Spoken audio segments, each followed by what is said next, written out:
Now,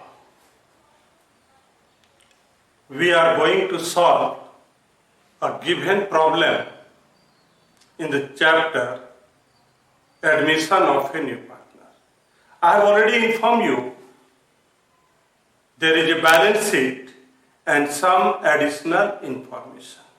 आप जिस numerical को सॉल्व करने जा रहे हैं उसमें एक बैलेंस शीट होगा और साथ में बहुत सारे एडिशनल इंफॉर्मेशन। तो बैलेंस शीट के ठीक नीचे जो सबसे पहला लाइन होगा, C admitted as new partner. C admitted as new partner is declare that this question is belongs to admission of a new partner. हम लोग कंफर्म हो गए कि जिस क्वेश्चन को बनाने जा रहे हैं वो question admission of a new partner का है। उसका जो नेक्स्ट लाइन है उसमें साफ लिखा हुआ रहेगा, C brought capital as cash rupees something 1 lakh 3 lakh 5 lakh. तो हम लोग क्या करेंगे, यहां देखिए, sorry, by cash bank account, by cash oblique bank account, यहां सी पर लिखेंगे।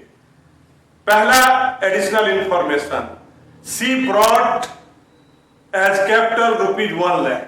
तो यहां पर हम लोग क्या करेंगे, 1 लाख लिख देंगे। एक नंबर एडिशनल इंफॉर्मेशन कंप्लीट हो गया। नंबर 2 में C brought 20,000 cash premium for goodwill. तो क्या करेंगे, उसको हम सैक्रिफाइसिंग रेशियो में बांट देंगे। हमने आपको पढ़ाया है कि सैक्रिफाइसिंग रेशियो में कैसे बांटेंगे। तो वहां पर ये डायलॉग लिखाएगा, by premium for goodwill, A और बी में बांट देंगे। यहां पर 2 बातें हो सकती है। यहां पर वो ले करके आया, कभी कभी नया पार्टनर लेकर के कैश नहीं आता है। ऐसे सिचुएशन में क्वेश्चन में पहले से ही दिया रहता है। जो हमने एडिशनल नंबर 2 की बात कर रही थी ना, कि 2 में ले करके आया, अभी 2 में क्या होगा, उसमें लिखा हुआ रहेगा फॉर्म गुडविल इज रुपीज 60,000। अभी थोड़ी देर पहले मैंने क्या कहा, C brought some amount for premium for goodwill. Premium for goodwill cash के रूप में लाया। उसके जगह पर कभी किसी क्वेश्चन में लिखा हुआ रह सकता है फॉर्म गुडविल इज रुपीज 60,000। तो ऐसे सिचुएशन में फॉर्म के गुडविल को सबसे पहले हम न्यू पार्टनर का शेयर निकालेंगे, फिर उस अमाउंट को सैक्रिफाइस रेशियो में बांट देंगे। तो जब कैश गुडविल नहीं होगा, ऐसे सिचुएशन में हम लिखेंगे by C's current account. Non cash goodwill, जब नया पार्टनर कैश गुडविल लेकर के नहीं आएगा, उस समय हम क्या लिखेंगे, बाय सीज करेंट अकाउंट। और सेम एंट्री हम यहां पर बैलेंस शीट में दिखाएंगे। यहां पर C's current account, same amount, उसका जो शेयर निकालेंगे 60,000 का, सपोज शेयर इज 1/5, तो 60,000 multiply 1/5, you mean 12,000। We will put here 12,000। Okay, next information, some of the assets value will be decreased or increased. I have taken some example. Suppose revaluation account के debit side में हम लोग क्या लिखते हैं, decrease in the value of asset. अगर asset का value घट रहा है तो क्या करेंगे। तो यहां पर आप देखिए कि पहले एसेट का वैल्यू मेरे पास कुछ था और एडिशनल इंफॉर्मेशन में लिखा जाएगा कि 5% घट गया, 20% घट गया, 10,000 घट गया, 20,000 घट गया। Then we will put here 10,000, 20,000 minus करके इसको हम क्या करेंगे, बाहर ले जाएंगे। तो यहां पर क्या हो रहा है, एसेट्स का वैल्यू डिक्रीज हो रहा।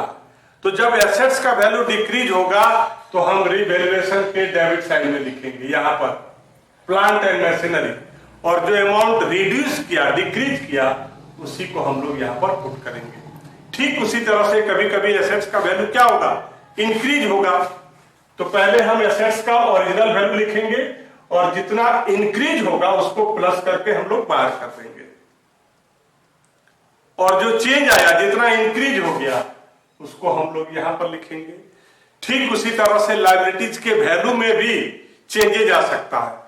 अगर इंक्रीज आएगा तो प्लस कर देंगे, डिक्रीज होगा तो माइनस करेंगे, और जितना भी वैल्यू चेंज होगा उसको हम लोग यहां पर रिवैल्यूएशन अकाउंट में दिखाएंगे।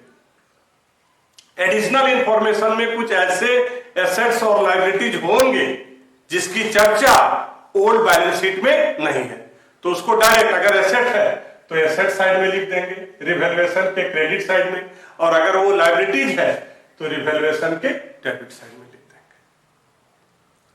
एडिशनल इंफॉर्मेशन कंप्लीट हो गया। नाउ अब हम बैलेंस शीट के लायबिलिटी साइड में जाएंगे। तो बैलेंस शीट के लायबिलिटी साइड में जाएंगे तो हमको ये सब कुछ लोग मिलेंगे वहां पर, WCR, IFR, PL account, general reserve, reserve fund. हमने आपको पढ़ाया है old partner old ratio, old partner old ratio. वहां से सारे को उठा के रख देंगे, जो भी अमाउंट है ओल्ड रेशियो में बांट करके ए और बी में दे देंगे। यहां पर डैश का मतलब सी को नहीं देना है, सिर्फ ए को देना है, बी को देना है, ए को देना है, बी को देना है। इसके अलावा लायबिलिटी साइड में होता है पार्टनर्स कैपिटल, तो उसको हम लोग यहां पर शुरू में दिखा देंगे बाय बैलेंस बीडी। इसके अलावा अगर कुछ और है तो सीधे उसको उठा करके हम लोग क्या करेंगे, बैलेंस शीट के लायबिलिटी साइड में रख देंगे। Liability side complete. अब नेक्स्ट है एसेट साइड। एसेट साइड में बिजनेस के लॉस होते हैं, तो उसको हम लोग to PL account, to deferred revenue expense, old partner old ratio. Balance sheet के एसेट साइड में कभी कभी गुडविल भी रहता है, जिसको हम लोग बोलते हैं existing goodwill. Old partner old ratio, partners capital के डेबिट साइड में लिख देंगे, ओल्ड पार्टनर ओल्ड रेशियो। ये जो रिवैल्यूएशन अकाउंट बनाते हैं, कभी प्रॉफिट होता है कभी लॉस होता है। प्रॉफिट होगा तो क्रेडिट साइड में लिखेंगे और लॉस होगा तो डेबिट साइड में लिखेंगे। इसको बैलेंस करेंगे, इसको हम बैलेंस करेंगे। बैलेंस करने के बाद हमेशा देखिएगा कि डेबिट साइड में कम आ जाएगा, तो उसको हम लोग बोलते हैं टू बैलेंस सीडी।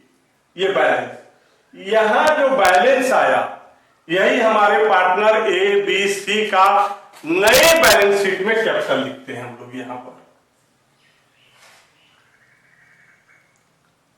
यहां पर जो भी नया पार्टनर, मान लीजिए पहले से ही यहां पर 5000 है, कैपिटल 1 लाख लेकर के आया, और ये 60,000 प्रीमियम फॉर गुडविल लेकर के आया, तो यहां पर हम लोग लिखेंगे 1,65,000। और लास्ट में जब हम दोनों को ऐड करेंगे तो नेचुरली ये दोनों इक्वल आ जाएगा। अगर इक्वल नहीं आता है दैट मीन्स हम लोगों ने कहीं पर गलत किया है। तो हमने आज आपको सिर्फ थ्योरी में बताया है। अगले क्लास में हम आपको एक एग्जाम्पल के द्वारा, एक अमाउंट के द्वारा हम आपको बताएंगे। तो माय डियर स्टूडेंट, याद रखिएगा ये 8 मार्क्स का क्वेश्चन आता है बोर्ड में, तो कैसे आप बनाएंगे उसका हमने एक थ्योरी का क्लास आपको बताया। नेक्स्ट क्लास में हम आपको एक एग्जाम्पल के साथ बताएंगे कि क्या अमाउंट होगा। याद रखना है, रिवैल्यूएशन अकाउंट में सिर्फ और सिर्फ change in the value of asset and liability plus unrecorded asset and liability, इसके अलावा कुछ भी नहीं। Partners capital account, credit side में पार्टनर से रिलेटेड पार्टनर का कैपिटल, साथ में पार्टनर के लिए जो प्रॉफिट है उसको हम लिखते हैं। डेबिट साइड में पार्टनर्स के लिए जो लॉस है उसको हम लोग लिखते हैं। और लास्ट है आपका ये बैलेंस शीट। जिस एसेट्स और लायबिलिटीज के वैल्यू में चेंज आता है तो हम लोग यहां पर दिखाते हैं कि ओल्ड में कितना था और नया पार्टनर आने के बाद कितना उसमें माइनस हो गया तो माइनस कर दिए, प्लस हुआ तो प्लस कर दिए। इसके अलावा कुछ ऐसे भी एसेट्स और लायबिलिटीज होते हैं जिसका एडिशनल इंफॉर्मेशन में कोई चर्चा नहीं होती है। वैसे एसेट और लायबिलिटीज को हम लोग कंप्लीटली बैलेंस शीट से उठा करके एसेट को एसेट में रख देते हैं और लायबिलिटीज को लायबिलिटीज में रख देते हैं, और लास्ट में जब दोनों को ऐड करेंगे तो दोनों तरफ इक्वल आ जाता है।